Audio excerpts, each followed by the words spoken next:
जब लालू जी केंद्र में मंत्री थे 2004 से 2009, तो उस वक्त 2001 की जनगणना हो चुकी थी।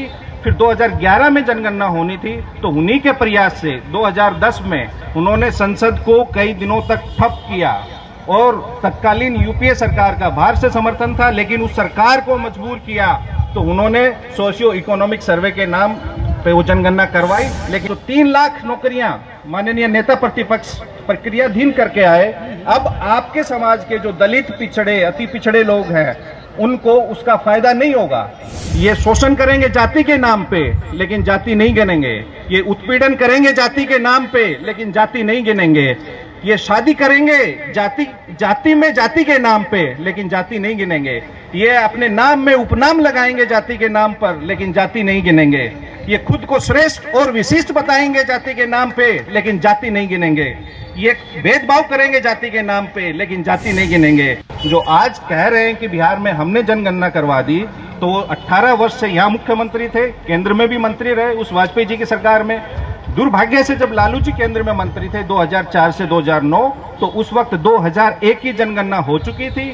फिर 2011 में जनगणना होनी थी, तो उन्हीं के प्रयास से 2010 में उन्होंने संसद को कई दिनों तक ठप किया और तत्कालीन यूपीए सरकार का बाहर से समर्थन था, लेकिन उस सरकार को मजबूर किया तो उन्होंने सोशियो इकोनॉमिक सर्वे के नाम पे वो जनगणना करवाई। लेकिन फिर जब 14 में सरकार बदली तो इन्होंने उस आंकड़ों को प्रकाशित नहीं किया, कहा कि इन आंकड़ों में कुछ एनोमलीज है, विसंगतियां हैं, इसलिए हम उन आंकड़ों को पब्लिश नहीं करेंगे। हालांकि वो लालू प्रसाद जी की पहल पे ही 5,000 करोड़ रुपए लगा केंद्र सरकार का सोशियो इकोनॉमिक सर्वे कराने का, लेकिन इन्होंने उस डेटा को पब्लिश नहीं किया।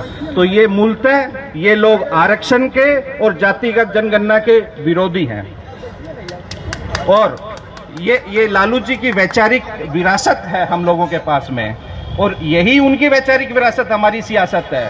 तो इसलिए गांव-गांव में जाके मैं सभी कर्मठ कार्यकर्ताओं से अपील करूंगा, निवेदन करूंगा कि सब लोगों को गांव में, देहात में समझाइए कि जातिगत जनगणना के क्या फायदे हैं और ये जो आरक्षण की सीमा बढ़ाई उससे आपको क्या फायदा होगा। देखिए, कोर्ट कचहरी के चक्कर में इन्होंने 65% को लटका दिया। अब जो 3 लाख नौकरियां माननीय नेता प्रतिपक्ष प्रक्रियाधीन करके आए, अब आपके समाज के जो दलित, पिछड़े, अति पिछड़े लोग हैं, उनको उसका फायदा नहीं होगा। वो 49% जो आरक्षण सीमा है उसी में वो नियुक्तियां होंगी, वो चाहे शिक्षा विभाग में हो या किसी में हो, लेकिन मनुष्य को नहीं गिनेंगे। ये शोषण करेंगे जाति के नाम पे, लेकिन जाति नहीं गिनेंगे। ये उत्पीड़न करेंगे जाति के नाम पे, लेकिन जाति नहीं गिनेंगे। ये शादी करेंगे जाति में जाति के नाम पे, लेकिन जाति नहीं गिनेंगे। ये अपने नाम में उपनाम लगाएंगे जाति के नाम पर, लेकिन जाति नहीं गिनेंगे।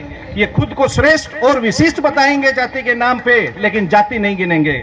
ये भेदभाव करेंगे जाति के नाम पे, लेकिन जाति नहीं गिनेंगे। ये सामाजिक तिरस्कार करेंगे आपका जाति के नाम पे, लेकिन जाति नहीं गिनेंगे।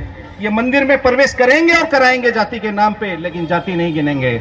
ये किसी को पवित्र बनाएंगे जाति के नाम पे, लेकिन जाति नहीं गिनेंगे। ये छुआछूत करेंगे जाति के नाम पे, लेकिन जाति नहीं गिनेंगे। ये आपसे सफाई कराएंगे, सीवर साफ कराएंगे जाति के नाम पे, लेकिन जाति नहीं गिनेंगे। ये भिक्षा देंगे और लेंगे जाति के नाम पे, लेकिन जाति नहीं गिनेंगे।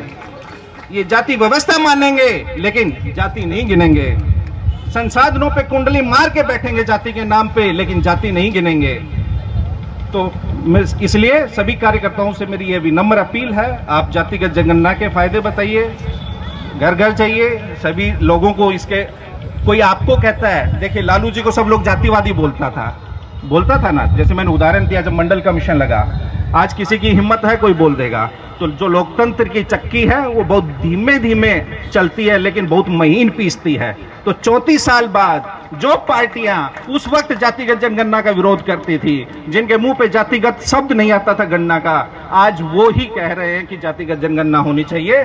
तो इसलिए आप गिनोगे नहीं तो समझोगे नहीं, और समझोगे नहीं तो सुनोगे नहीं। तो इसलिए जातिगत जनगणना के फायदे आप समझिए और लोगों को भी समझाइए। बहुत बहुत